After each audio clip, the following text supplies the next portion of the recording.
I know that was good. Let's edit it. Open Lightroom. In that edit option, open light and decrease the exposure, decrease the contrast, and decrease the highlight. Increase the whites and blacks. Then go to curves, increase only the white, which part you want to get that light.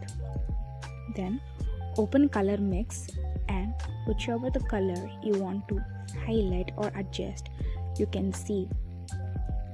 Go to color grading. So here we are choosing the green and yellowish tone for our image, so we're gonna adjust according to this. Then go to clarity, increase the clarity how much ever you need it. Then open PicsArt.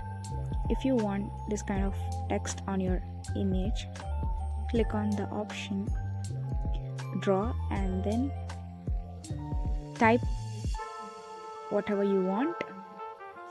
Go to the option on draw and type whatever you want and just tap on the screen wherever the text wants to.